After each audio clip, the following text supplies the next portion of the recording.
আপনি দেখেন আমি এই বিড়ি বেঁধে সংসার চালাই, যদি লক্ষ্মীর ভাণ্ডারটা বন্ধ করলেন, লক্ষ্মীর ভাণ্ডারটা যদি চালু থাকতো তো আমি যদি আমার ছেলেকে একটা জামা কিনে দিতে পারতাম।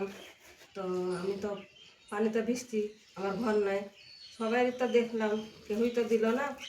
আমার দাদু যদি দেয় মধু দাদু, তাহলে জানবো আমার দাদু ভালো। আমার স্বামী বুড়া মানুষ, কাজ করতে পারে না, আমি বিড়ি বেঁধে সংসার চালাতে পারি।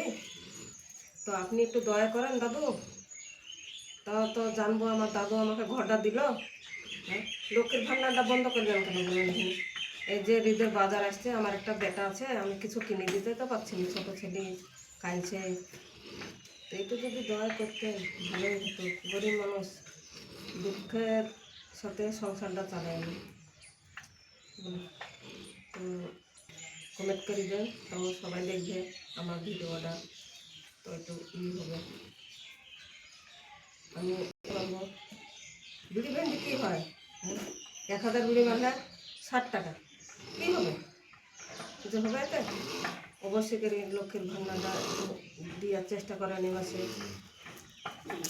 লক্ষ্মীর ভাণ্ডার দেয় আমার সম্বল, আমার এতেই সংসার চলে, নাহলে তো আমি সংসার চালাতে পারবো না।